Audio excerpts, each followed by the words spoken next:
Hanya di pesantren yang masih mengkaji usul fiqh. Dari Lataiful Isyarat sampai Jam'ul Jawami. Saya ngaji sama Al-Mafurlah, Mbah Kiai Mahrus, Ghayatul Wusul. Wangel banget nih Bu. Dan suruh baca sendiri, Kiai Mahrus dan mendengarkan. Pada subuh itu. Karangan Imam Abu Zakaria Al-Ansori, usul fiqh. Disingkat saja ini, biar panjenengan bangga jadi orang santri. Di luar agama Islam tidak ada ilmu semacam ilmu mustalahil hadis, menseleksi informasi, menyaring, metode menseleksi kabar berita sahih, hasan, dhaif. Nggak ada di luar, di Kristen nggak ada itu, nggak ada itu. Di kita informasi berita qala Rasulullah, sebentar, syaratnya ada 4. Kalau antara murid dan gurunya itu ketemu, kalau nggak ketemu nggak sahih. Misalkan saya mengatakan kata Gus Dur sahih karena saya ketemu Gus Dur. Tapi kalau kata Mbah Hashim nggak sahih karena saya nggak ketemu dengan Mbah Hashim.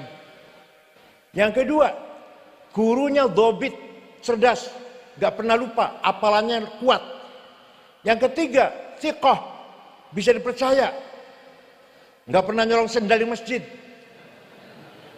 Kalau di kitabnya contohnya nggak pernah nyolong 1 butir bawang merah, itu di kitabnya. Kalau saya contohkan nggak pernah nyolong sendal di masjid. Dan adil, kalau memenuhi 4 syarat baru hadis sahih. Bersama channel Khatulistiwa Nusantara.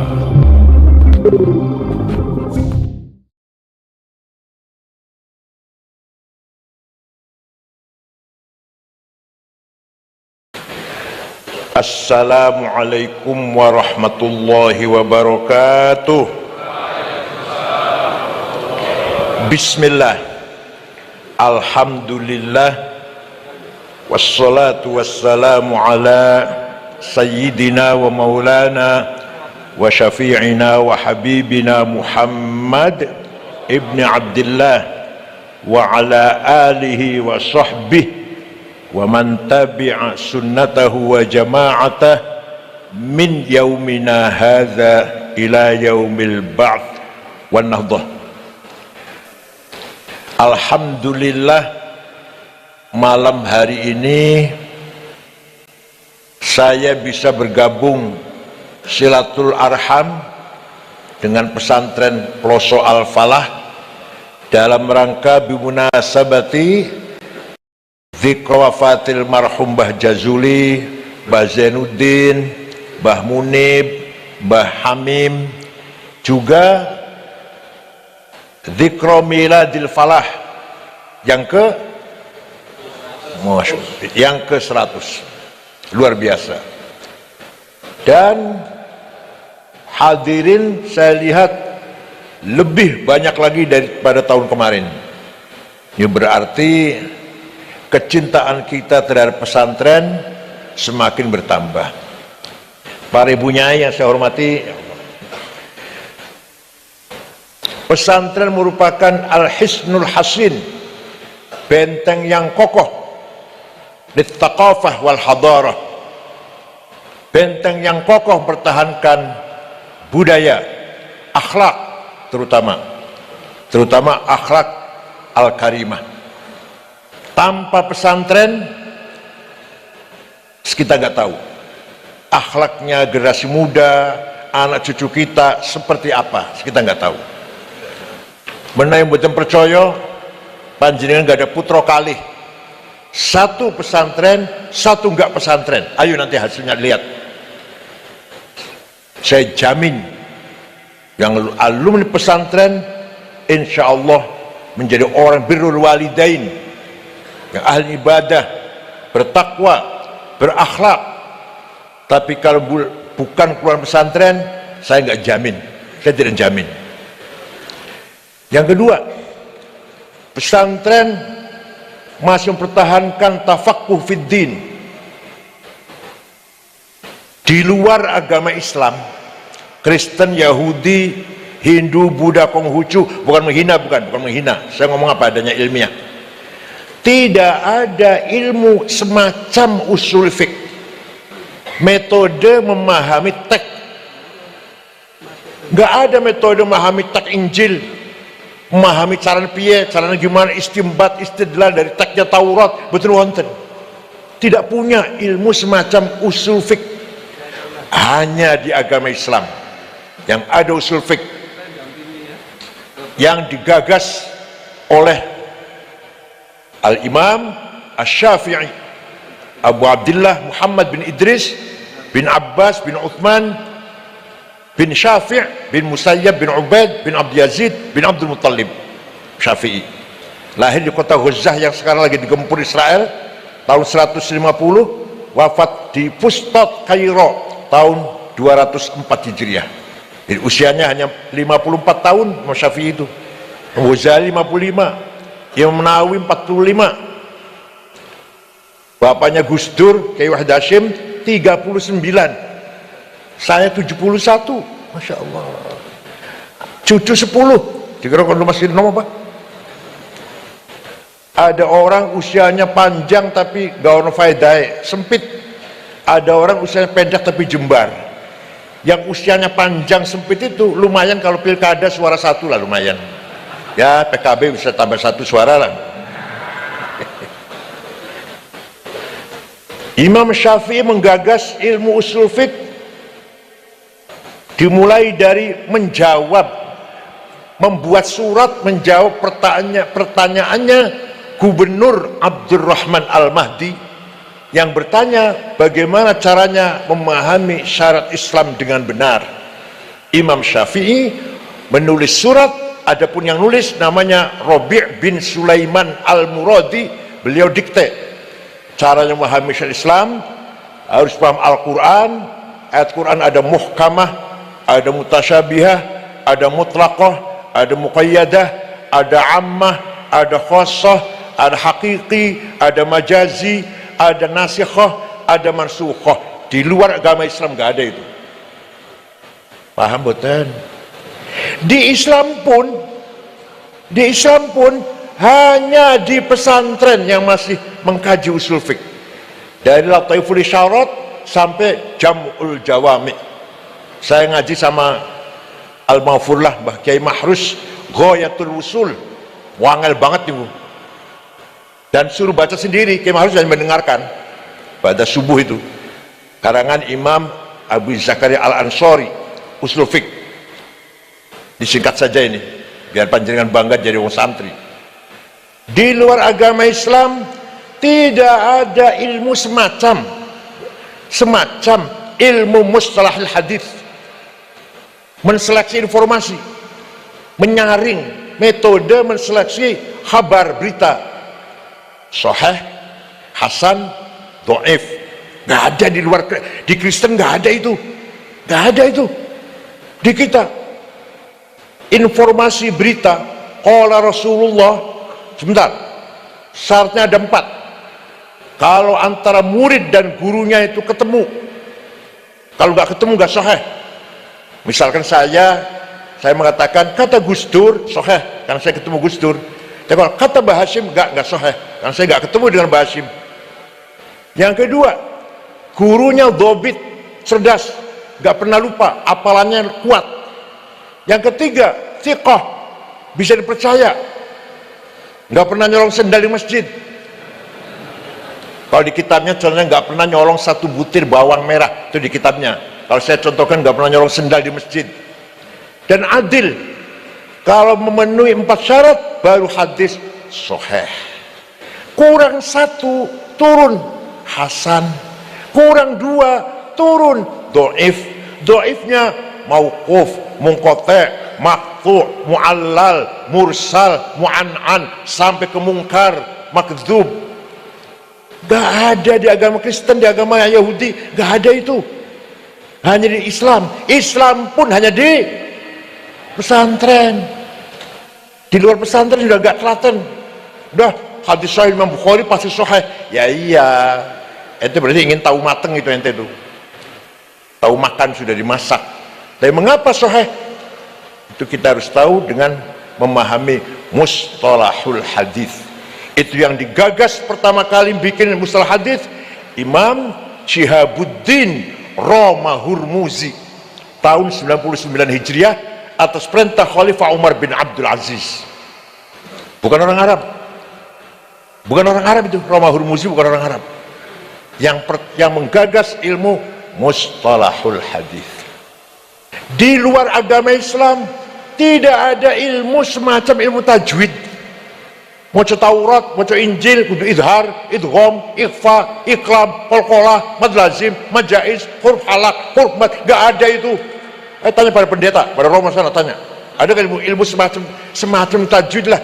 Caranya maca Injil, Taurat, idgham, izhar, ikhfa, iqlab, qalqalah, mad lazim, mad jaiz. Hanya di Islam. Islam pun hanya di pesantren. Di Jakarta banyak orang khutbahnya, waduh, enak, bagus khutbahnya. Bocong keluarkan dalil Quran, perentang-perentong, berantakan. Maklum SAG, Masya Allah, sarjana alam. Kalau ada, makanya gini, masjid jangan dikasih buku khutbah, buang. Kalau ada alumni Ploso, Lirboyo, khutbah moco, ojo tinggu maneh. Apa bedanya keluar Lirboyo Ploso kalau dengan SAG? Harus ada bedanya. SAG maklum moco. Alumni Ploso, alumni Lirboyo hafal khutbah Jumat, hafal khutbah gerhana, hafal manaqib Syaikhul Qadir Jalani, hafal talqin, hafal khutbah nikah, hafal tahlil. Siap? Ini alumni semua kan? Siap? Awas, masuk khutbah moco. Oh, jadi amplopin. Tidak ada qiraat di agama selain Islam. Kita punya qiraat sampai 10 cara membaca Quran, yang 3 syaddah, yang mutabarah 7 qiraat sab'ah. Tanya pada orang gereja, ada nggak qiraat? Macam-macam qiraat, maca Injil, maca Taurat, boten wonten. Di Islam pun hanya di pesantren. Di luar pesantren udah nggak ada itu. Mas, kenapa saya ngomong gini? Maksudnya apa? Supaya kita bangga menjadi bangga boten. Makanya tanpa pesantren Islam hanya namanya doang, hanya plang saja Islam. Yang hafidh Quran ya wonten, di luar NU ya wonten, tapi sangat sedikit. Tapi kalau dari pesantren hafidh Quran mau berapa kontainer? Bahkan anak kecil-kecil hufadzul Quran, hafadzatul Quran. Paham betul? Berjasa besar menjaga orisinilitas Quran. Kalau ada percetakan salah, nambahi atau ngurangi pasti ketahuan. Kenapa? Karena dihafal Quran itu. Tanya gereja, Romo hafal enggak Injil? Tanya pagoda, tanya pendeta-pendeta agama lain, apa enggak kitab sucinya? Rigveda, Mahabharata, Upanishad, itu agama Hindu Buddha itu. The Old Testament agama Yahudi, The New Testament agama Kristen. Ayo tanya, ada nggak yang hafal? Romonya, jangan murid, jangan romonya. Betul wonten. Maka kita harus bangga jadi orang santri. Orang yang ngajinya belum tutup, orang ngajinya belum selesai, dikit-dikit mengatakan haul bid'ah, ziarah kubur bid'ah, tawasul musyrik. Ya Allah, ini ngajinya durung hatam ini. Maklum SAG, maklum. Haul itu kita lagi mengadakan tawasul agar ruh kita yang parsial komunikasi dengan ruh yang universal. Ruhnya Mbah Jazuli sudah bergabung dengan ruh universal. Arwahul ulama was solihin, arwahul anbiya wal mursalin, dan puncaknya ruh Rasulullah sallallahu alaihi wasallam. Kita lagi komunikasi. Sekarang kita ini ruhnya masih parsial, masih juz'i. Ruh kita sekarang masih juz'i. Rasulullah sudah kulli, ruh universal. Nah, orang-orang soleh kumpul dengan ruh universal. Nah, tawasul ini dalam rangka silaturruh, sila ruhaniyah, agar ruh kita nyambung. Si hello lah, hello, halo gitu kira-kira. Dengan ruh yang universal. Kalau tawassul dengan Nabi Muhammad di Qur'annya ada. Kalau dengan para wali, para ulama ya enggak, di Qur'annya enggak ada. Kalau tawassul dengan Rasulullah ada di Qur'annya. Walau annahum idzalamu anfusahum ja'uka fastaghfirullaha wastaghfara lahumur rasul lawajadullaha tawwabar rahima. Surat apa, ayat piro, boleh ono dewe enak banget tak duket surat. Apa artinya? Orang-orang yang banyak dosanya seperti saya, orang-orang yang banyak dosanya seperti saya datang kepadamu Muhammad, istighfar di sampingmu, di depanmu Muhammad, di raudhah sana, dan engkau pun Rasulullah pun ikut mendukung istighfarnya saya, lawajadullah tawwabar rahima.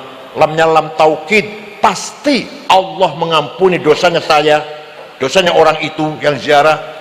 Berarti Rasulullah diberi hak otorita memberi syafaat, menolong umatnya yang istighfar. Paham boten?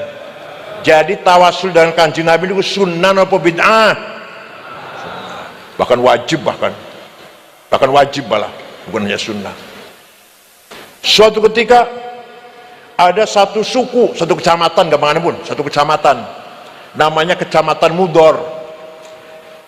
Seluruh suku Mudor menghina, mencaci maki Rasulullah.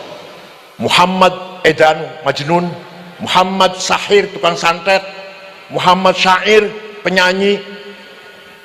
Rasulullah lajeng melaknati, Allahumma ja'al sinihim kasini Yusuf. Ya Allah, timpakan kepada suku Mudor tahun-tahun yang seperti engkau timpakan kepada kaumnya Nabi Yusuf, yaitu paceklik piro, pitung tahun. Betul, suku Mudor 7 tahun tidak ada hujan, tidak ada pangan, tidak ada gandum, tidak ada jagung. 7 tahun. Terpaksa suku Mudor datang ke Madinah, dipimpin oleh kepala sukunya namanya Labid bin Robi'ah. Siapa? Assalamualaikum Muhammad. Waalaikumsalam. Dari mana, kata Rasulullah? Dari mana? Dari Mudor. Nabi kaget. Biasa ngaji maki usai kira ngarep ngebom ta. Ada apa kamu ke sini? Apa maksudnya kamu sekalian datang ke sini? Jawabnya, Atainaka ya khairal bariyati kulliha litarhamana mimma laqina minal azli. Atainaka nashku hittatan jalla amruha lisab'i sinina waqifina ala mahli. Atainaka wal azra tudmi lisatuha وقد داهلت أم الصبي عن الطفل وألقى بكفيه الشجاع استكانة من الجوع مر ما يمر وما يحلي ولا شيء مما يأكل الناس عندنا سوى الحنظل العامي والعلهز الفصل فأنت لدنيانا وأنت لديننا تؤمل للدنيا وللآخر الفصل لنا منك في يوم الحساب شفاعة tuzahzihu anna wasyafa'atu fil ahli. Ada apa ente kesini? Kamu sekalian kesini? Jawabnya, atainaka litarhamana. Kami datang kepadamu agar engkau merahmati kami. Agar engkau merahmati kami. Nabi enggak melarang tuh. Jangan minta rahmat sama saya, musyrik. Minta rahmat sama Allah, enggak tuh. Enggak jawab begitu, enggak. Jangan minta rahmat sama saya, musyrik itu. Kalau minta rahmat sama saya, minta rahmat langsung kepada Allah. Enggak tuh, enggak dilarang, enggak. Nabi mendengarkan. Kami datang kepadamu agar engkau merahmati kami. Kami datang kepadamu mengadu 7 tahun enggak ada gandum. Kami datang kepadamu meninggalkan gadis-gadis yang pecah bibirnya karena kurang minum.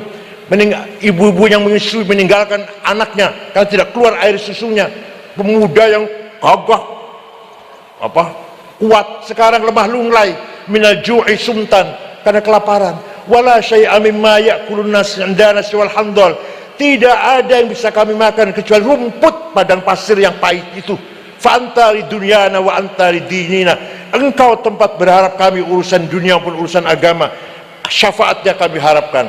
Nabi tidak melarang, bahkan beliau mendoakan, Allahumma asqihim ghaithan mughitha wa anzil alaihim minas samai ma'an midrara waj'al suqya rahmatin wa la taj'al suqya adabin wa la halakin wa la hadmin wa la gharaq. Ya Allah, turunkan hujan untuk suku Mudar, hujan bawa berkah, jangan hujan bawa malapetaka, banjir atau longsor. Mereka belum pulang, di Mudar sana sudah hujan. Percaya tidak? Percaya betul? Ada yang tanya pada saya, ente cerita gitu dari mana sih? Dari kitab tarikh, saya bilang. Dari kitab tarikh. Saya baca kitab tarikh nggak ada tuh. Saya tanya, kitab tarikh yang ente baca apa? Khulasatu Nuril Yakin. Yang nggak ada, goblok. Yang 65 halaman itu. Kalau mau tahu cerita seperti ini, baca Al-Kamil Fit Tarikh lil Imam Ibnil Athir, 13 jilid. Tarikhul Umami wal Muluk lit Tobari, 10 jilid. Tarikh Hadhal Islamiyah karena Profesor Dr. Ahmad Shalabi, 9 jilid. Baru tahu cerita seperti ini. Bacanya terjemahan apa? Khulasatu Nur Yakin. Sudah sombongnya, masya Allah, kesana kemari pakai dasi, waduh, nggak bawa tas, terjemahan. Kalau santri nggak usah sombong, ya nggak usah sombong ya, pakai sarung biasa. Ya kalau nggak ada celana dalam, nggak usah pakai celana dalam pun lah, nggak apa-apa. Pakai bakyak. Tapi kalau membahas kitab ilmiah, Babul Hiwalati, bab ini menjelaskan letter of credit, itu cara maknanya. Babus Salami, bab inden. Babul Musyarakat, di bab profit sharing. Al-Murabahah wal Mudharabah, markup profit. Babul Doman, bab bank garansi. Babus Sukuk, obligation. Pakai sarung, nggak usah pakai celana dalam. Tapi cara menjelaskannya, waduh. Ekonomi Islam konsepnya profit sharing, markup profit, obligasi, wah, letter of credit. Paham betul? Ojo Babul Hiwalati li geran, yo apa di geran iki? Babus Salami tempo, yo apa tempo iki? Inden. Hiwalah letter of credit, hiwalah itu. Paham betul? Harus begitu supaya kita keren. Jangan besar hati, jangan kalah dengan yang lain. Bapak Ibu sekalian, maka jelas sekali tawassul min sunnati Rasulillah sallallahu alaihi wasallam. Sunnah ada 3. Qauliyah, ngendikane Rasul, sabda-sabdanya. Fi'liyah, kelakuannya Rasulullah. Yang ketiga, sing ngomong bukan Rasulullah, sing lakoni dudu Rasulullah tapi dibenarkan oleh Rasulullah, namanya sunnah taqririyah. Apa? Seperti ngalem Kanjeng Nabi tawassul wau niku. Itu namanya sunnah taqririyah. Lah Labid bin Rabi'ah masuk Islam. Setelah masuk Islam terkenal dengan syairnya, ala kullu syai'in ma khalallaha batilu wa kullu na'imin la mahala tazailu wa kullu mri'in yawman sayu'lamu haluhu idza kushifat 'indal ilahil mahasilu wa kullu unasin sawfa tadkhulu bainahum duwaihiyatun tasfarru minhal anamilu. Santri sing ngaji alfiyah tahu semua syair ini, karena itu mahal syahid apa? Lafal khola bisa fi'il, kholallaha, atau bisa huruf jar, baca kholallahi. Apal semua ya. Itu syairnya Labid bin Rabi'ah, ketua kepala suku tadi itu dari Mudar. Itu tawassul bi Rasulillah sallallahu alaihi wasallam. Nah tawassul karo Wali Songo, kalau Mbah Jazuli, beliau orang soleh yang sekarang sudah bergabung dengan Ruhul Kulli, Ruh yang universal. Insya Allah kita harapkan illa biidnih, Allah mengizinkan kepada almarhum memberikan syafaat kepada kita semuanya. Percaya betul? Yang percaya pasti dapat min ahli syafaah, yang tidak percaya mahrumun anha abadan. Yang tidak percaya bahwa Nabi Muhammad beri syafaat tidak akan dapat syafaat selama-lamanya. Yang percaya dapat. Ayo pilih mana itu, pilih mana, terserah. Mau percaya mau enggak, belum betul maksud, terserah. Ya Allah, paham betul. Begitu pula muji-muji Kanjeng Nabi, bid'ah. Orang tahu moco, ya Allah. SAG ini keluaran perguruan tinggi swasta, dosennya sering mogok, mencret, dia sering bolos, bayar 15 juta di wisuda SAG, 15 juta. Suatu ketika ada orang namanya Ka'ab bin Zuhair bin Abi Salma, kakaknya namanya Bujair, sudah masuk Islam, kakaknya masuk Islam, Bujair, oleh adiknya Ka'ab ini dinyek, ala abligho anni Bujairan risalatan fahallaka fima qulta waihaka hallaka saqaka bihal ma'munu ka'san rawiyatan fanhalakal ma'munu anka wa'allaka. Kamu itu diminumi arak oleh Muhammad, saqaka bihal ma'mun, jangan Muhammadnya Ma'mun yang bisa dipercaya, orang bisa dipercaya. Kasaqaka bihal ma'mun, kamu itu bujer, mabok tiap malam dengan Muhammad dan teman-temannya, maka kamu masuk Islam ikut Muhammad. Lah, syair itu dihafal oleh anak-anak kecil. Seperti sekarang kalau ada nyanyi kan apa semua ya? Apa semua ya nyanyi ya? Oh, ketahuan apa semua kan? Ojo dibanding kayak ketahuan kan? Aduh, apa semua kan? Nah, waktu itu juga anak kecil hafal itu. Sampailah berita itu pada Rasulullah sallallahu alaihi wasallam. Sahabat, ya Rasulullah, saya akan mencari si Ka'ab yang menghina kita. Kalau saya ketemu, sembelih, saya sembelih, saya bunuh. Biasanya Rasulullah bilangnya biasanya sabar, jangan, biasanya. Kali ini enggak, kali ini ya wis terserah awakmu lah. Maka sahabat mencari Ka'ab bin Zuhair, DPO, daftar apa? Daftar pencarian orang. Ka'ab mendengar lagi dicari oleh sahabat Nabi, dan kalau ketemu mau dibunuh, mendengar dia ketakutan, datang ke Madinah subuh-subuh minta tolong pada Sayyidina Abu Bakar agar diantar ke menghadap Rasulullah, nggak mau. Minta tolong pada Sayyidina Utsman, nggak mau, pada dulunya kenal, dulunya teman. Sana dia sendiri menghadap Rasulullah, baru saja selesai ngimami subuh. Assalamualaikum, waalaikumsalam. Saya dengar Anda dicaci maki oleh Ka'ab bin Zuhair. Iya. Saya dengar sahabat-sahabat ente ini lagi mencarinya, dan kalau ketemu mau nyembelih, mau membunuhnya. Iya, iya benar. Saya perintah itu, malah saya izinkan. Kalau dia kesini minta maaf, bagaimana? Ya saya maafkan. Kalau dia masuk Islam, dipercaya nggak Islamnya? Saya percaya. Baru dibuka tutup mukanya, mukanya tutup dengan sorban merah tuh, sorbannya orang Wahabi itu loh. Buka, mengatakan, banat su'adu faqal bil yawma matbulu mutayyamun ithroha lam yufda makbulu wa ma su'adu goda talbeni idrohalu illa aghannu ghadidu tarfi makhulu.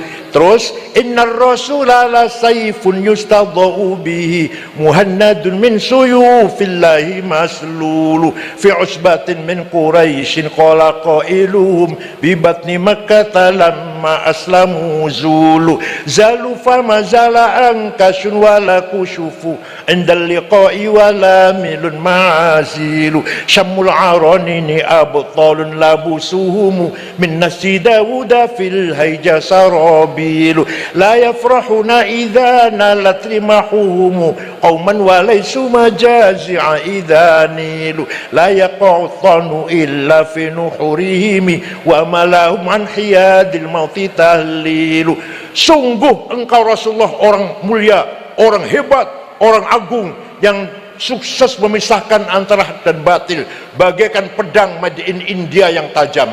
Engkau datang dari suku Quraisy kota Mekah, diikuti oleh para pengikut yang gagah berani dan berakhlak mulia, dan mereka tidak akan takut dengan siapapun, tapi semuanya lillahi ta'ala, ikhlas hati, ikhlas lillahi ta'ala. Akhirnya Rasulullah, jangan muji-muji saya, enggak tuh, enggak tuh bid'ah. Jangan muji-muji saya bid'ah, enggak. Malah Rasulullah memberi hadiah apa? Selimut yang sedang dipakai. Selimutnya bergaris-garis. Nah, bahasa Arabnya burdah. Apa? Kalau selimut polos bahasa Arabnya battoniyah. Kalau bergaris bahasa Arabnya burdah. Jadi Rasulullah ridho, senang mendengar kepujian itu. Yang tidak percaya, ayo dengan saya pergi ke Istanbul, Turki, masuk museum Topkapi, masih ada burdahnya Rasulullah yang dulu dihadiahkan kepada Ka'ab bin Zuhair setelah mendengarkan madaih pujian. Ayo dengan saya ke Turki, tiket untuk dewe. Paling tidak 40 juta bolak-balik itu. Dengan belum hotelnya belum. Sana ada rambutnya Rasulullah, terumpahnya, sandalnya, ada pedangnya, ada mangkok bekas minumnya, ada pedangnya Sayyidina Ali. Hasil di museum Topkapi di Istanbul. Monggo, nek orang percaya, saksikan. Itu adalah bukti fakta bahwa memuji-muji Nabi Muhammad bukan bid'ah, tapi kenapa? Takririyah. Paham boten? Begitu pula haul. Haul ini setiap tahun sekali Kanjeng Nabi ziarah datang Gunung Uhud. Setahun sekali. Ziarah datang Sayyidina Hamzah, Mus'ab bin Umair, syuhada Uhud. Setahun sekali, berarti haul. Lah orang nggak pernah baca sejarah ya. Orang baca sejarah. Cuma pesantren setengah bulan, langsung jenggotnya panjang, jidat ireng, gamis cekak, masya Allah. Itu sama dengan Dzul Khuwaisir. Kanjeng Nabi waktu itu di Ja'ronah, baru saja menang perang melawan Hunain dan Taif, dapat ribuan onta, ribuan sapi, ratusan ribuan kambing, dibaginya di Ja'ronah. Baginya aneh. Yang senior Abu Bakar, Umar, Utsman, Ali, Sa'ad, Sa'id, Talha, Zubair, Abdullah bin Auf, Amir bin Jarrah, gak dikasih. Satu ekor pun gak dikasih. Yang baru masuk Islam, Fathu Makkah baru berapa minggu yang lalu, walaupun orang kaya, Abu Sufyan 100 onta, Al-Bakhtari 50 onta, yang baru masuk Islam mu'alaf puluhan onta, puluhan kambing, puluhan sapi. Ada yang protes dari belakang, namanya Dzul Khuwaisir. Siapa? Kalau mau ngecek Sahih Muslim, babus zakah, kitabuz zakah, babul qismah, ada itu sampai 6 riwayat. Dzul Khuwaisir maju, i'dil ya Muhammad, bagi-bagi yang adil dong, bagi-bagi yang adil lah, kamu gak adil ini.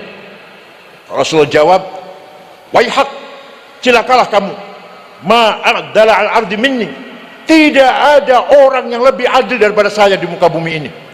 Yang saya lakukan ini adalah perintah Allah. Saya lakukan ini perintah Allah. Orang itu ngeluyur pergi, Rasul mengatakan, satahruju min dhi'di hadzal rajul qaumun yatluna al-Qur'an wa la yujawizu halaqimahum hum syarrul khalqi wal khaliqah lastu minhum wa laysu minna. Nanti umat Islam akan datang orang seperti ini nih. Seperti ini, apa? Baca Quran, hafal Quran, tapi tidak paham, tidak melewati tenggorokannya, hanya di bibir hafalan. La yatajawazu halaqimahum hum syarrul khalqi wal khaliqah. Mereka sejahat-jahatnya manusia, bahkan lebih jahat daripada binatang. Saya tidak termasuk mereka, mereka tidak termasuk saya. Kalau nggak percaya, baca Sahih Muslim. Nah, orangnya seperti apa? Dalam syarahnya Sahih Muslim yang ditulis oleh Imam Nawawi, syarahnya apa sifatnya? Kurus, tinggi, jenggotnya panjang, jidat hitam, gamisnya cingkrang, masya Allah, persis ya. Itulah namanya Dzul Khuwaisir. Nah, prediksi Rasulullah ini terbukti. Tahun 40 Hijriah, Sayyidina Ali, Khalifah, Amir Mukminin, mau sholat subuh, mau ngimami sholat subuh, dibunuh Sayyidina Ali. Yang bunuh siapa? Oh, pantesin Sumatera ini kan bertato, kalungan, preman. Bukan.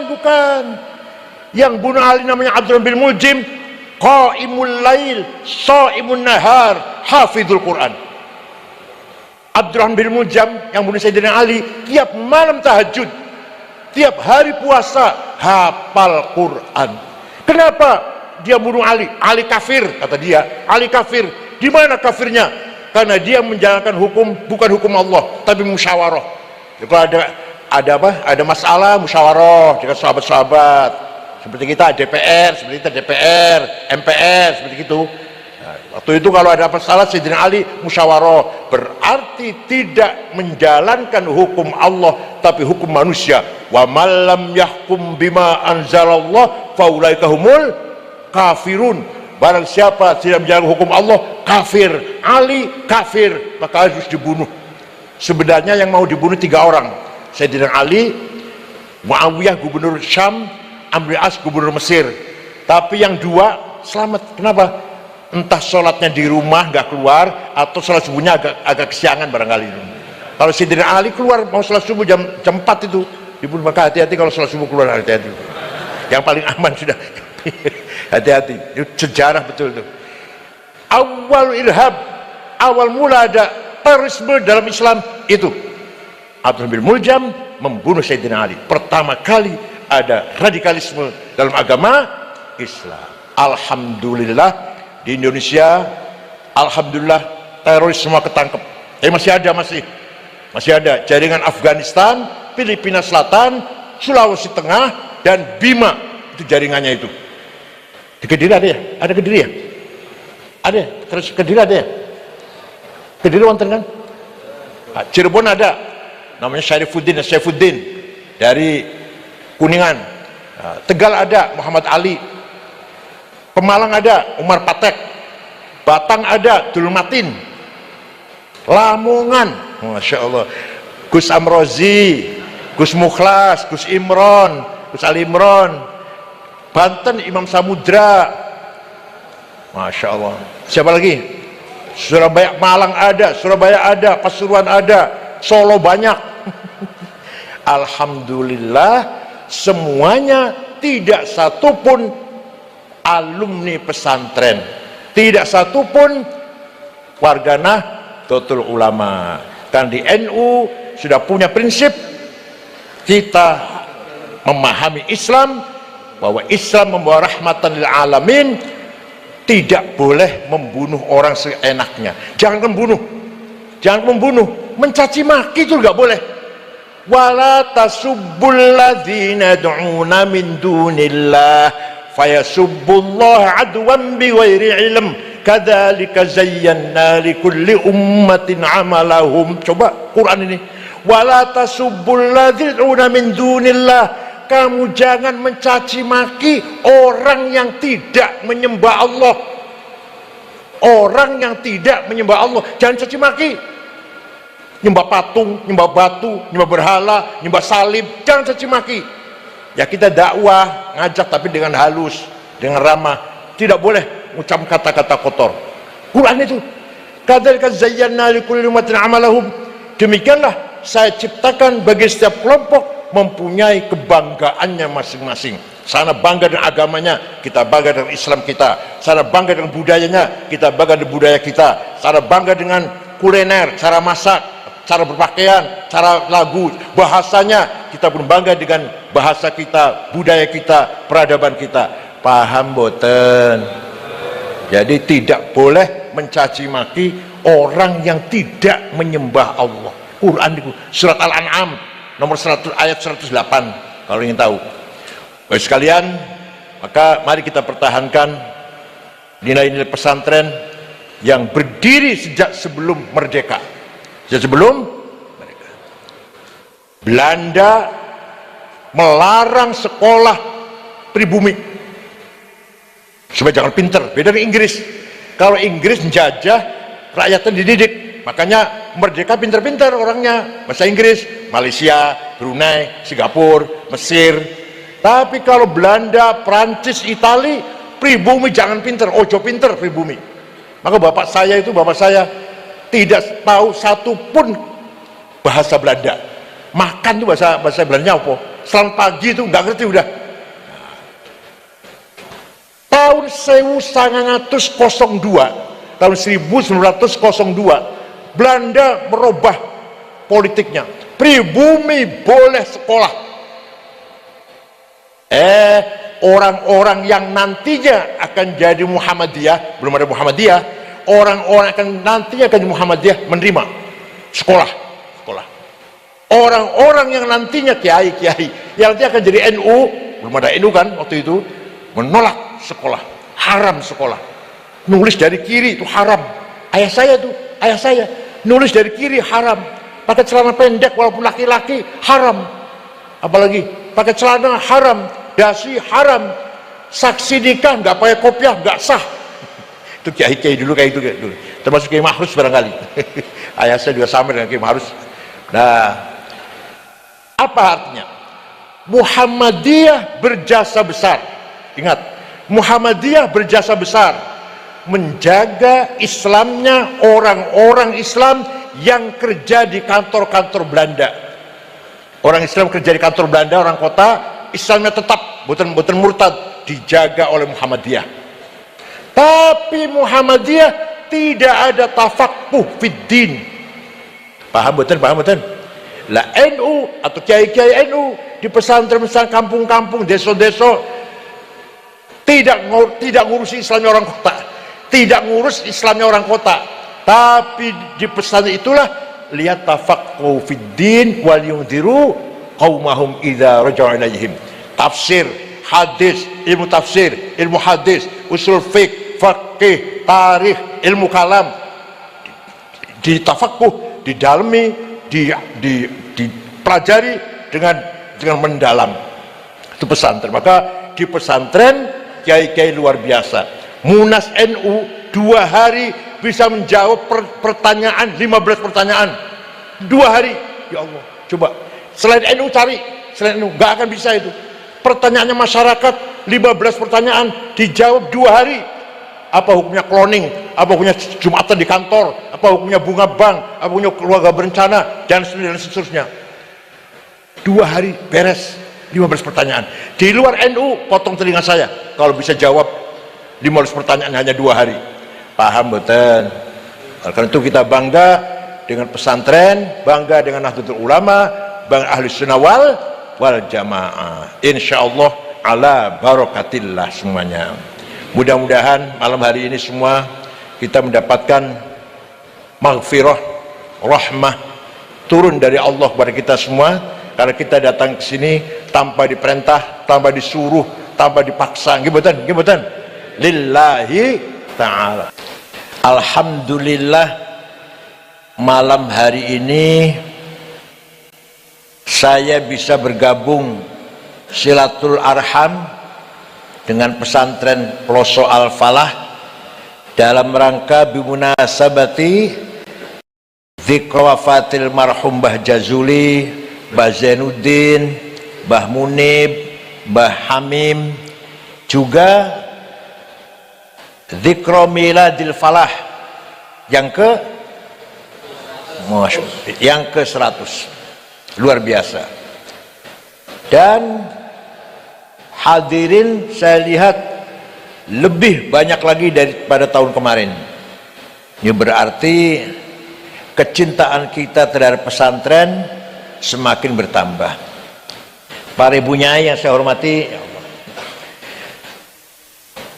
pesantren merupakan al-hisnul hasin, benteng yang kokoh lit-thaqafah wal hadarah, benteng yang kokoh mempertahankan budaya, akhlak, terutama akhlak al-karimah. Tanpa pesantren kita nggak tahu akhlaknya generasi muda, anak cucu kita seperti apa, kita nggak tahu. Menawi mboten percaya, panjenengan nggak ada putra kalih, satu pesantren, satu nggak pesantren. Ayo nanti hasilnya lihat. Saya jamin yang alumni pesantren insya Allah menjadi orang birrul walidain, yang ahli ibadah, bertakwa, berakhlak. Tapi kalau bukan keluar pesantren, saya nggak jamin, saya tidak jamin. Yang kedua, pesantren masih mempertahankan tafaqquh fid din. Di luar agama Islam, Kristen, Yahudi, Hindu, Buddha, Konghucu, bukan menghina. Saya ngomong apa adanya ilmiah. Tidak ada ilmu semacam usul fiqh, metode memahami teks. Nggak ada metode memahami teks Injil, memahami caranya piye, caranya gimana, istimbat, istidlal dari teksnya Taurat, betul wonten. Tidak punya ilmu semacam usul fiqh. Hanya di agama Islam yang ada usul fiqh yang digagas oleh Al-Imam Asy-Syafi'i, Abu Abdullah Muhammad bin Idris bin Abbas bin Uthman bin Syafi' bin Musayyab bin Ubaid bin Abd Yazid bin Abdul Muttalib. Syafi'i lahir di kota Ghuzah yang sekarang lagi digempur Israel tahun 150, wafat di Fustat, Kairo tahun 204 Hijriah. Jadi usianya hanya 54 tahun Imam Syafi'i itu. Ghazali 55, Imam Nawawi 45. Bapaknya Gus Dur, Kyai Wahid Hasyim 39. Saya 71. Masya Allah. Cucu 10. Dikira kalau masih nom apa? Ada orang usianya panjang tapi gak ono faedah, sempit. Ada orang usianya pendek tapi jembar. Yang usianya panjang sempit itu lumayan, kalau pilkada suara satu lah lumayan. Ya PKB bisa tambah 1 suara lah. Imam Syafi'i menggagas ilmu usul fiqh dimulai dari membuat surat menjawab pertanyaannya Gubernur Abdurrahman Al-Mahdi yang bertanya bagaimana caranya memahami syariat Islam dengan benar. Imam Syafi'i menulis surat, adapun yang nulis namanya Rabi' bin Sulaiman Al-Muradi, beliau dikte caranya memahami syariat Islam. Harus paham Al-Quran, ayat Quran ada muhkamah, ada mutasyabihah, ada mutlaqah, ada muqayyadah, ada ammah, ada khassah, ada hakiki, ada majazi, ada nasikhah, ada mansukhah. Di luar agama Islam nggak ada itu. Paham betul? Di Islam pun hanya di pesantren yang masih mengkaji usul fiqh. Dari Lataiful Isyarat sampai Jam'ul Jawami. Saya ngaji sama Al-Mafurlah Mbah Kiai Mahrus, Ghayatul Wusul. Wangel banget nih Bu. Dan suruh baca sendiri, Kiai Mahrus hanya mendengarkan pada subuh itu, karangan Imam Abu Zakaria Al-Ansari, usul fiqh. Disingkat saja ini biar panjenengan bangga jadi orang santri. Di luar agama Islam tidak ada ilmu semacam ilmu mustalahil hadis, menseleksi informasi, menyaring, metode menseleksi kabar berita sahih, hasan, dhaif. Nggak ada di luar. Di Kristen nggak ada itu, nggak ada itu. Di kita informasi berita qala Rasulullah, sebentar, syaratnya ada 4. Kalau antara murid dan gurunya itu ketemu, kalau nggak ketemu nggak sahih. Misalkan saya mengatakan kata Gus Dur sahih karena saya ketemu Gus Dur. Tapi kalau kata Mbah Hasyim nggak sahih karena saya nggak ketemu dengan Mbah Hasyim. Yang kedua, gurunya dhobit, cerdas, nggak pernah lupa, hafalannya kuat. Yang ketiga, thiqah, bisa dipercaya, nggak pernah nyolong sendal di masjid. Kalau di kitabnya contohnya nggak pernah nyolong 1 butir bawang merah, itu di kitabnya. Kalau saya contohkan nggak pernah nyolong sendal di masjid. Dan adil. Kalau memenuhi 4 syarat baru hadis sahih. Kurang 1 turun hasan, kurang 2 turun dhaif. Dhaifnya mauquf, munqati', maqtu', mu'allal, mursal, mu'an'an sampai ke mungkar, makdzub. Gak ada di agama Kristen, di agama Yahudi, gak ada itu. Hanya di Islam. Islam pun hanya di pesantren. Di luar pesantren sudah gak telaten. Udah hadis sahih Imam Bukhari pasti sahih. Ya iya. Itu berarti ingin tahu mateng itu ente itu. Tahu makan sudah dimasak. Tapi mengapa sahih? Itu kita harus tahu dengan memahami mustalahul hadis. Itu yang digagas pertama kali bikin mustalah hadis Imam Syihabuddin Roma Hurmuzi tahun 99 Hijriah atas perintah Khalifah Umar bin Abdul Aziz. Bukan orang Arab. Bukan orang Arab itu, Roma Hurmuzi bukan orang Arab. Yang menggagas ilmu mustalahul hadis. Di luar agama Islam tidak ada ilmu semacam ilmu tajwid. Maca Taurat, maca Injil, kudu idhar, idgham, ikhfa, iqlab, qalqalah, mad lazim, mad jaiz, huruf halak, huruf mad, gak ada itu. Tanya pada pendeta, pada Roma sana tanya. Ada kan ilmu semacam tajwid lah. Caranya maca Injil, Taurat, idgham, idhar, ikhfa, iqlab, qalqalah, mad lazim, mad jaiz. Hanya di Islam. Islam pun hanya di pesantren. Di Jakarta banyak orang khutbahnya, waduh, enak, bagus khutbahnya. Bocong ngeluarkan dalil Quran, perentang-perentong, berantakan. Maklum SAG, Masya Allah, sarjana alam. Kalau ada, makanya gini, masjid jangan dikasih buku khutbah, buang. Kalau ada alumni Ploso Lirboyo khutbah moco ojo tinggu maneh. Apa bedanya keluar Lirboyo Ploso kalau dengan SAG? Harus ada bedanya. SAG maklum moco. Alumni Ploso, alumni Lirboyo hafal khutbah Jumat, hafal khutbah gerhana, hafal manaqib Syaikhul Qadir Jalani, hafal talqin, hafal khutbah nikah, hafal tahlil. Siap? Ini alumni semua kan? Siap? Awas, ono si khutbah moco oh jadi amplopin. Tidak ada qiraat di agama selain Islam. Kita punya qiraat sampai 10 caranya maca Quran, yang 3 syaddah, yang mutabarah 7 qiraat sab'ah. Tanya pada orang gereja, ada nggak qiraat? Macam-macam qiraat, maca Injil, maca Taurat, boten wonten. Di Islam pun hanya di pesantren. Di luar pesantren udah nggak ada itu. Mas, kenapa saya ngomong gini? Maksudnya apa? Supaya kita bangga menjadi bangga mboten. Makanya tanpa pesantren Islam hanya namanya doang, hanya plang saja Islam. Yang hafid Quran ya wonten, di luar NU ya wonten, tapi sangat sedikit. Tapi kalau dari pesantren hafid Quran mau berapa kontainer? Bahkan anak kecil-kecil hafadzul Quran, hafadzatul Quran.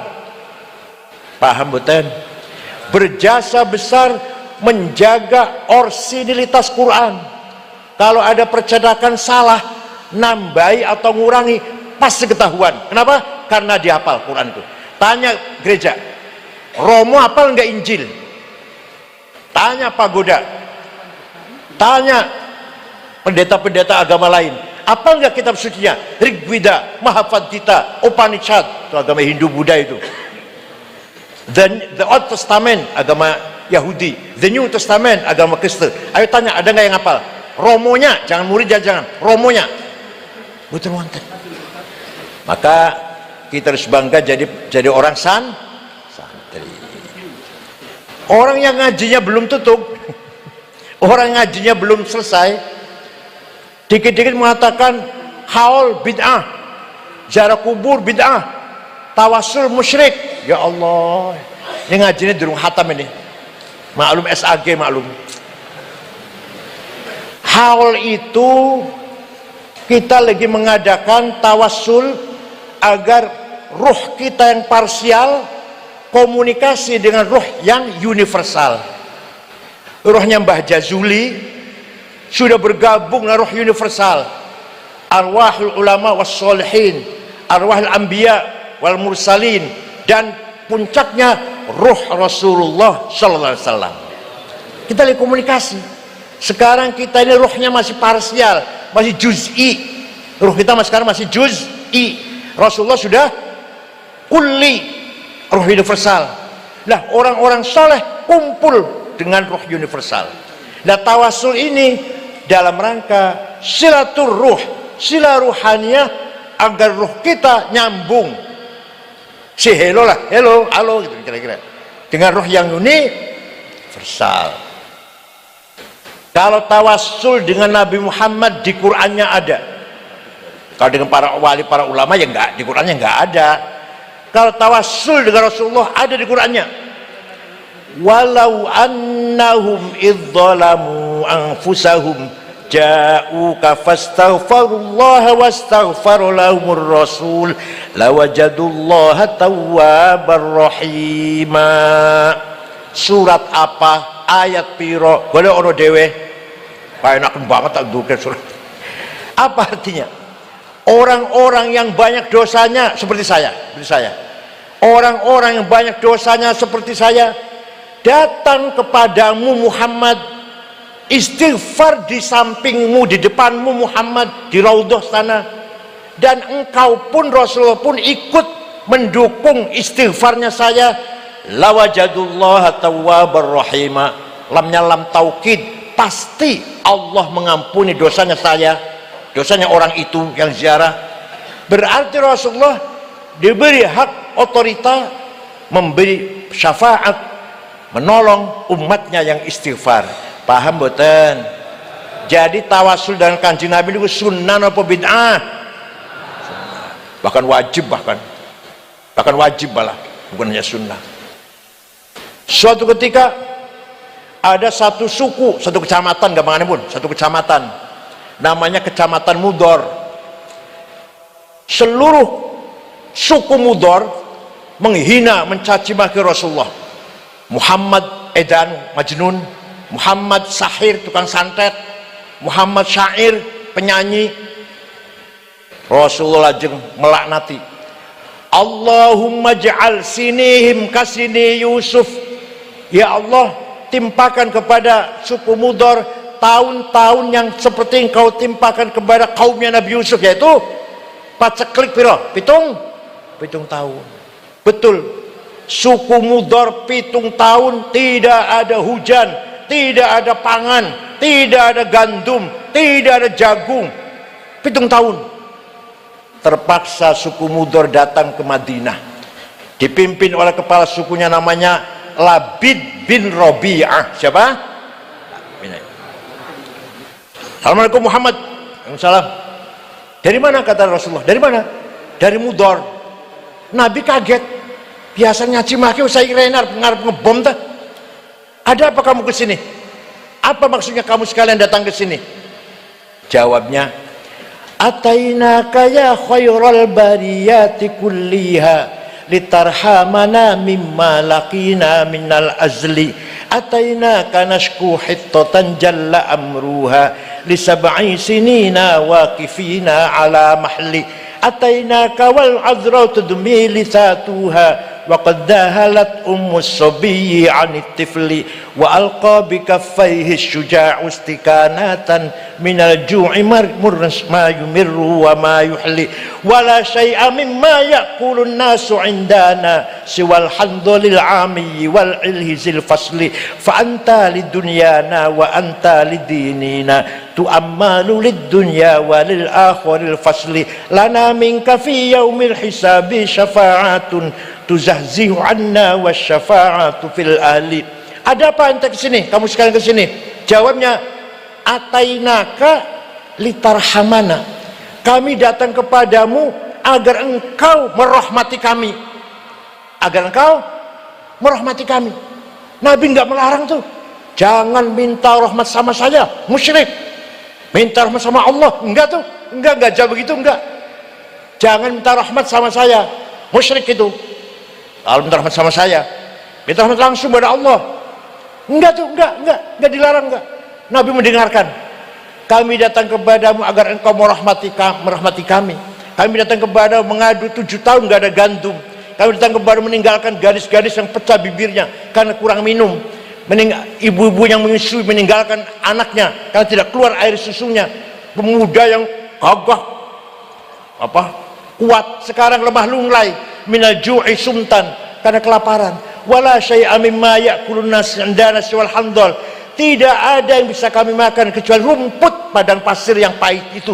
Fa anta li dunyana wa anta li dinina, engkau tempat berharap kami, urusan dunia pun urusan agama, syafaatnya kami harapkan. Nabi tidak melarang, bahkan beliau mendoakan, Allahumma asqihim ghaithan muhitha wa anzil alaihim minas samai ma'an midrara waj'al suqya rahmatin wala taj'al suqya adabin wala halakin wala hadmin wala gharaq. Ya Allah, turunkan hujan untuk suku Mudhar, hujan bawa berkah, jangan hujan bawa malapetaka, banjir atau longsor. Mereka belum pulang, di Mudhar sana sudah hujan. Percaya tidak? Percaya betul? Ada yang tanya pada saya, ente cerita gitu dari mana sih? Dari kitab tarikh, saya bilang. Dari kitab tarikh. Saya baca kitab tarikh nggak ada tuh. Saya tanya, kitab tarikh yang ente baca apa? Khulasatu Nuril Yakin. Yang nggak ada, goblok. Yang 65 halaman itu. Kalau mau tahu cerita seperti ini, baca Al-Kamil Fit Tarikh lil Imam Ibnil Athir, 13 jilid. Tarikhul Umami wal Muluk lit Tobari, 10 jilid. Tarikh Hadal Islamiyah karena Profesor Dr. Ahmad Shalabi, 9 jilid. Baru tahu cerita seperti ini. Bacanya terjemahan apa? Khulasatu Nur Yakin. Sudah sombongnya, masya Allah, kesana kemari pakai dasi, waduh, nggak bawa tas. Terjemahan. Kalau santri nggak usah sombong, ya nggak usah sombong ya, pakai sarung biasa. Ya kalau nggak ada celana dalam nggak usah pakai celana dalam pula, nggak apa-apa. Pakai bakyak. Tapi kalau membahas kitab ilmiah, Babul Hiwalati, bab ini menjelaskan letter of credit, itu cara maknanya. Babus Salami, bab inden. Babul Musyarakah di bab profit sharing. Al-Murabahah wal Mudharabah, markup profit. Babul Doman, bab bank garansi. Babus Sukuk, obligation. Pakai sarung, nggak usah pakai celana dalam. Tapi cara menjelaskannya, waduh. Ekonomi Islam konsepnya profit sharing, markup profit, obligasi, wah, letter of credit. Paham betul? Ojo Babul Hiwalati ligeran, yo apa ligeran iki? Babus Salami tempo, yo apa tempo iki? Inden. Hiwalah letter of credit, hiwalah itu. Paham betul? Harus begitu supaya kita keren. Jangan besar hati, jangan kalah dengan yang lain. Bapak Ibu sekalian, maka jelas sekali tawassul min sunnati Rasulillah sallallahu alaihi wasallam. Sunnah ada 3. Qauliyah, ngendikane Rasul, sabda-sabdanya. Fi'liyah, kelakuan Rasulullah. Yang ketiga, yang ngomong bukan Rasulullah, sing lakoni dudu Rasulullah, tapi dibenarkan oleh Rasulullah, namanya sunnah takririyah. Apa? Seperti ngalem Kanjeng Nabi tawassul wau niku. Itu namanya sunnah takririyah. Lah Labid bin Rabi'ah masuk Islam. Setelah masuk Islam terkenal dengan syairnya, ala kullu syai'in ma khalallaha batilu wa kullu na'imin la mahala tazailu wa kullu mri'in yawman sayu'lamu haluhu idza kushifat 'indal ilahil mahasilu wa kullu unasin sawfa tadkhulu bainahum duwaihiyatun tasfarru minhal anamilu. Santri sing ngaji alfiyah tahu semua syair ini, karena itu mahal syahid apa? Lafal khola bisa fi'il, kholallaha, atau bisa huruf jar, baca kholallahi. Apal semua ya. Itu syairnya Labid bin Rabi'ah, ketua kepala suku tadi itu dari Mudhar. Itu tawassul bi Rasulillah sallallahu alaihi wasallam. Nah tawassul karo Wali Songo, kalau Mbah Jazuli, beliau orang soleh yang sekarang sudah bergabung dengan Ruhul Kulli, Ruh Universal. Insya Allah kita harapkan illa biidnih. Allah mengizinkan kepada almarhum memberikan syafaat kepada kita semuanya. Percaya mboten? Yang percaya pasti dapat min ahli syafaah, yang tidak percaya mahrumun anha abadan.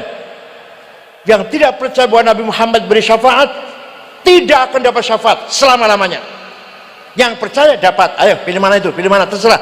Mau percaya mau enggak, belum betul maksud, terserah. Ya Allah, paham betul? Begitu pula muji-muji Kanjeng Nabi, bid'ah. Orang tahu moco, ya Allah. SAG ini keluaran perguruan tinggi swasta, dosennya sering mogok, pilih mencret, dia sering bolos, bayar 15 juta di wisuda SAG, 15 juta. Suatu ketika ada orang namanya Ka'ab bin Zuhair bin Abi Salma, kakaknya namanya Bujair, sudah masuk Islam. Kakaknya masuk Islam, Bujair. Oleh adiknya Ka'ab ini dinyek, ala abligho anni Bujairan risalatan fahallaka fima qulta waihaka hallaka saqaka bihal ma'munu ka'san rawiyatan fanhalakal ma'munu anka wa'allaka. Kamu itu diminumi arak oleh Muhammad, sakoka bihal makmun. Jangan Muhammadnya makmun yang bisa dipercaya, orang bisa dipercaya. Sakoka bihal makmun, kamu itu bujer mabok tiap malam dengan Muhammad dan teman-temannya, maka kamu masuk Islam ikut Muhammad. Lah, syair itu dihafal oleh anak-anak kecil. Seperti sekarang kalau ada nyanyi kan apa semua ya, apa semua ya nyanyi ya, oh ketahuan apa semua kan, ojo dibanding kayak ketahuan kan, aduh apa semua kan. Nah, waktu itu juga anak kecil hafal tuh. Sampailah berita itu kepada Rasulullah sallallahu alaihi wasallam. Sahabat, ya Rasulullah, saya akan mencari si Ka'ab yang menghina kita. Kalau saya ketemu, sembelih, saya sembelih, saya bunuh. Biasanya Rasulullah bilangnya biasanya sabar, jangan, biasanya. Kali ini enggak, kali ini ya wis terserah awakmu lah. Maka sahabat mencari Ka'ab bin Zuhair, DPO, daftar apa? Daftar pencarian orang.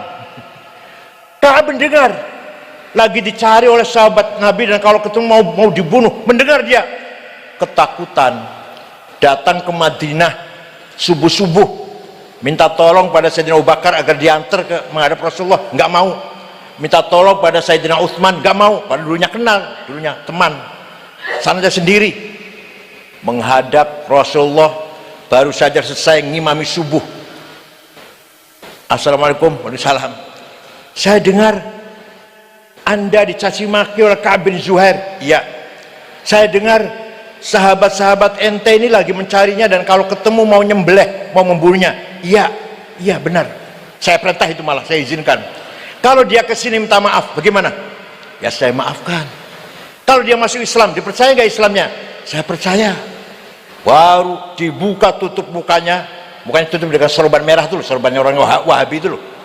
Buka, mengatakan, banat su'adu faqal bil yawma matbulu mutayyamun ithroha lam yufda makbulu wa ma su'adu godatal bani idrohalu illa awannu godidu tarfi makhulu.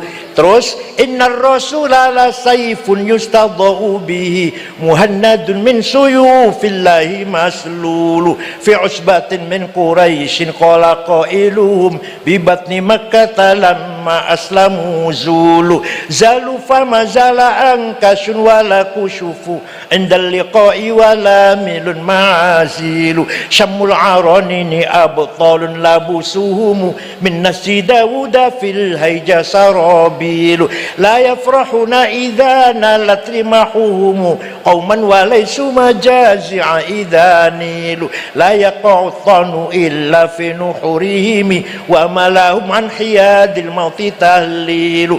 Sungguh engkau Rasulullah orang mulia, orang hebat, orang agung yang sukses memisahkan antara hak dan batil bagaikan pedang made in India yang tajam. Engkau datang dari suku Quraisy kota Mekah diikuti oleh para pengikut yang gagah berani dan berakhlak mulia, dan mereka tidak akan takut dengan siapapun, tapi semuanya lillahi ta'ala, ikhlas hati, ikhlas lillahi ta'ala. Akhirnya Rasulullah, jangan muji-muji saya, enggak tuh bid'ah, jangan muji-muji saya, bid'ah, enggak. Malah Rasulullah memberi hadiah apa? Selimut yang sedang dipakai, selimutnya bergaris-garis. Nah, bahasa Arabnya burdah, apa? Kalau selimut polos bahasa Arabnya battoniyah, kalau bergaris bahasa Arabnya burdah. Jadi Rasulullah ridho, senang mendengar kepujian itu. Yang tidak percaya, ayo dengan saya pergi ke Istanbul, Turki, masuk museum Topkapi, masih ada burdahnya Rasulullah yang dulu dihadiahkan kepada Ka'ab bin Zuhair setelah mendengarkan madaih, pujian. Ayo dengan saya ke Turki, tiket tentuku dewe, paling tidak 40 juta bola-balik, dengan belum hotelnya belum. Sana ada rambutnya Rasulullah, terumpahnya, sandalnya, ada pedangnya, ada mangkok bekas minumnya, ada pedangnya Sayyidina Ali. Hasil di museum Topkapi di Istanbul. Monggo, nek orang percaya, saksikan. Itu adalah bukti fakta bahwa memuji-muji Nabi Muhammad bukan bid'ah, tapi kenapa? Takririyah. Paham boten? Begitu pula haul. Haul ini setiap tahun sekali Kanjeng Nabi ziarah datang Gunung Uhud, setahun sekali. Ziarah datang Sayyidina Hamzah, Mus'ab bin Umair, syuhada Uhud, setahun sekali. Berarti haul. Lah orang nggak pernah baca sejarah ya, pernah baca sejarah. Cuma pesantren setengah bulan langsung jenggotnya panjang, jidat ireng, gamis cekak, masya Allah. Itu sama dengan Dzul Khuwaisir. Kanjeng Nabi waktu itu di Ja'ronah baru saja menang perang melawan Hunain dan Taif, dapat ribuan onta, ribuan sapi, ratusan ribuan kambing, dibaginya di Ja'ronah. Baginya aneh. Yang senior Abu Bakar, Umar, Utsman, Ali, Sa'ad, Sa'id, Talha, Zubair, Abdullah bin Auf, Amir bin Jarrah, gak dikasih satu ekor pun, gak dikasih. Yang baru masuk Islam, Fathu Makkah baru berapa minggu yang lalu, walaupun orang kaya, Abu Sufyan 100 onta, Al-Bakhtari 50 onta, yang baru masuk Islam mu'alaf puluhan onta, puluhan kambing, puluhan sapi. Ada yang protes dari belakang, namanya Dzul Khuwaisir. Coba kalau mau ngecek Sahih Muslim, babus zakah, kitabuz zakah, babul qismah, ada itu sampai 6 riwayat. Dzul Khuwaisir maju, i'dil ya Muhammad, bagi-bagi yang adil dong, bagi-bagi yang adil lah, kamu nggak adil ini. Rasulullah jawab, waihak, cilakalah kamu, ma'adala al-ardi minni, tidak ada orang yang lebih adil daripada saya di muka bumi ini. Yang saya lakukan ini adalah perintah Allah. Saya lakukan ini perintah Allah. Orang itu ngeluyur pergi, Rasul mengatakan, satakhruju min dhi'di hadzal rajul qaumun yatluna al-Qur'an wa la yujawizu halaqimahum hum syarrul khalqi wal khaliqah lastu minhum wa laysu minna. Nanti umat Islam akan datang orang seperti ini nih, seperti ini. Apa? Baca Quran, hafal Quran, tapi tidak paham, tidak melewati tenggorokannya, hanya di bibir hafalan. La yatajawazu halaqimahum hum syarrul khalqi wal khaliqah. Mereka sejahat-jahatnya manusia, bahkan lebih jahat daripada binatang. Saya tidak termasuk mereka, mereka tidak termasuk saya. Kalau nggak percaya, baca Sahih Muslim. Nah, orangnya seperti apa? Dalam syarahnya Sahih Muslim yang ditulis oleh Imam Nawawi, syarahnya apa sifatnya? Kurus, tinggi, jenggotnya panjang, jidat hitam, gamisnya cingkrang, masya Allah, persis ya. Itulah namanya Dzul Khuwaisir. Nah, prediksi Rasulullah ini terbukti. Tahun 40 Hijriah, Sayyidina Ali, Khalifah Amir Mukminin, mau sholat subuh, mau ngimami sholat subuh, dibunuh dibunuh Sayyidina Ali. Yang bunuh siapa? Oh, pantesin semata ini kan bertato, kalungan, preman. Bukan. Yang bunuh Ali namanya Abdurrahman bin Muljim, qaimul lail, shaimun nahar, hafizul Quran. Abdurrahman bin Muljam yang bunuh Sayyidina Ali tiap malam tahajud, tiap hari puasa, hafal Quran. Kenapa dia bunuh Ali? Ali kafir, kata dia. Ali kafir.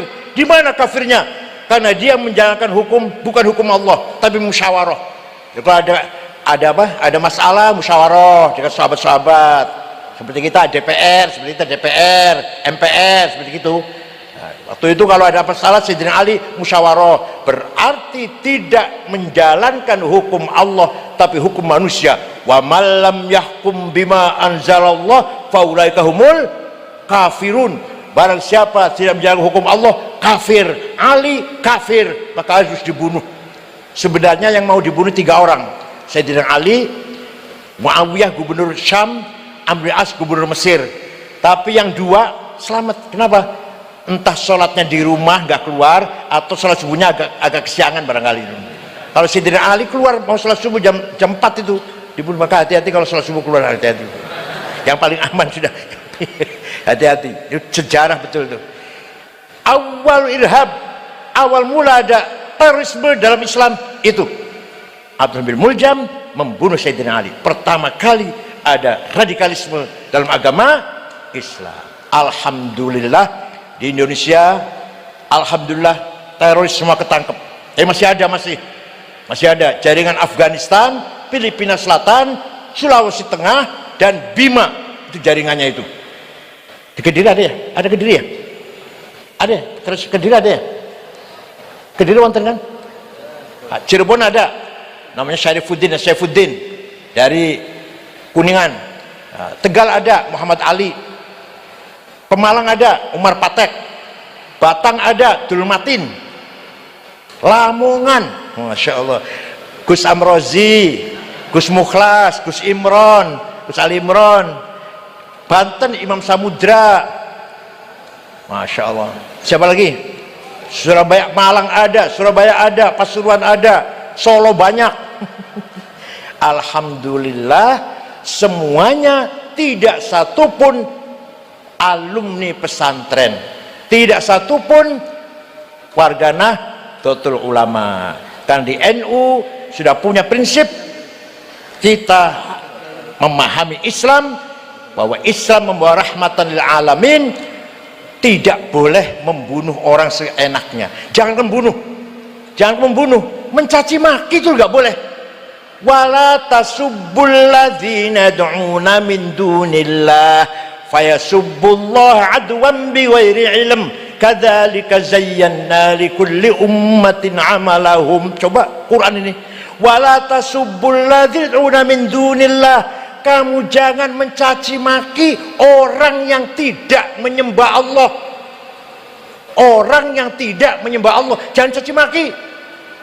Nyembah patung, nyembah batu, nyembah berhala, nyembah salib, jangan caci maki. Ya kita dakwah, ngajak tapi dengan halus, dengan ramah. Tidak boleh mengucap kata-kata kotor. Quran itu, kadzalika zayyana likulli ummatin amalahum. Demikianlah saya ciptakan bagi setiap kelompok mempunyai kebanggaannya masing-masing. Sana bangga dengan agamanya, kita bangga dengan Islam kita. Sana bangga dengan budayanya, kita bangga dengan budaya kita. Sana bangga dengan kuliner, cara masak, cara berpakaian, cara lagu, bahasanya, kita pun bangga dengan bahasa kita, budaya kita, peradaban kita. Paham boten? Jadi tidak boleh mencaci maki orang yang tidak menyembah Allah. Quran itu surat Al-An'am nomor 100 ayat 108 kalau ingin tahu. Baik sekalian, maka mari kita pertahankan nilai-nilai pesantren yang berdiri sejak sebelum merdeka. Sejak sebelum merdeka, Belanda melarang sekolah pribumi supaya jangan pinter. Beda dengan Inggris. Kalau Inggris menjajah, rakyatnya dididik, makanya merdeka pinter-pinter orangnya, bahasa Inggris. Malaysia, Brunei, Singapura, Mesir. Tapi kalau Belanda, Prancis, Itali, pribumi jangan pinter, ojo pinter pribumi. Maka bapak saya tidak tahu satu pun bahasa Belanda. Makan tuh bahasa Belandanya apa? Selamat pagi itu nggak ngerti udah.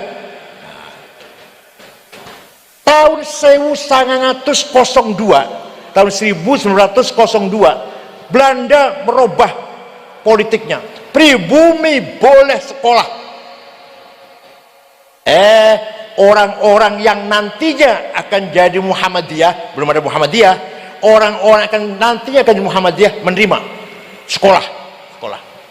Orang-orang yang nantinya kiai-kiai yang nanti akan jadi NU, belum ada NU kan waktu itu, menolak sekolah, haram sekolah. Nulis dari kiri itu haram. Ayah saya nulis dari kiri haram. Pakai celana pendek walaupun laki-laki haram. Apalagi pakai celana haram. Dasi haram, saksi nikah nggak pakai kopiah nggak sah. Itu kiai-kiai dulu kayak itu dulu. Termasuk Kiai Mahrus barangkali. Ayah saya juga sama dengan Kiai Mahrus. Nah, apa artinya? Muhammadiyah berjasa besar. Ingat, Muhammadiyah berjasa besar menjaga Islamnya orang-orang Islam yang kerja di kantor-kantor Belanda. Orang Islam kerja di kantor Belanda, orang kota, Islamnya tetap bukan murtad, dijaga oleh Muhammadiyah. Tapi Muhammadiyah tidak ada tafaqquh fiddin. Paham betul? Lah NU atau kiai-kiai NU di pesantren-pesantren kampung-kampung, desa-desa tidak ngurusi Islamnya orang kota, tidak ngurus Islamnya orang kota.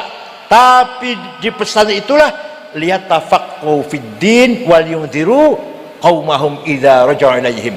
Tafsir, hadis, ilmu tafsir, ilmu hadis, usul fiqh, fikih, tarikh, ilmu kalam ditafaqquh, didalami, dipelajari dengan mendalam. Itu pesantren. Maka di pesantren kiai-kiai luar biasa. Munas NU 2 hari bisa menjawab pertanyaan 15 pertanyaan. 2 hari. Ya Allah, coba selain NU cari, selain NU nggak akan bisa itu. Pertanyaannya masyarakat 15 pertanyaan dijawab 2 hari. Apa hukumnya cloning, apa hukumnya Jumatan di kantor, apa hukumnya bunga bank, apa hukumnya keluarga berencana, dan seterusnya. 2 hari beres 15 pertanyaan. Di luar NU potong telinga saya kalau bisa jawab 15 pertanyaan hanya 2 hari. Paham betul? Karena itu kita bangga dengan pesantren, bangga dengan Nahdlatul Ulama, bangga ahli sunnah wal jamaah. Insyaallah ala barakatillah semuanya. Mudah-mudahan malam hari ini semua kita mendapatkan maghfirah, rahmah turun dari Allah kepada kita semua, karena kita datang ke sini tanpa diperintah, tanpa disuruh, tanpa dipaksa. Nggih mboten? Lillahi ta'ala tabarrukan wa tafaulan bil marhum wal maghfur lahum Mbah Jazuli dan almarhumin dari dzurriyyah hadil ma'had al-falah Ploso. Allahumma warhamhum wa'afi anhum waj'al jannata ma'ahum. Bismillah wa ala millati Rasulillah. Iftah abwabis sama'ik darwahim. Syukran wa dumtum fil khair barakati wan najah. Wallahu a'lam bishawab. Wassalamu alaikum warahmatullahi wabarakatuh.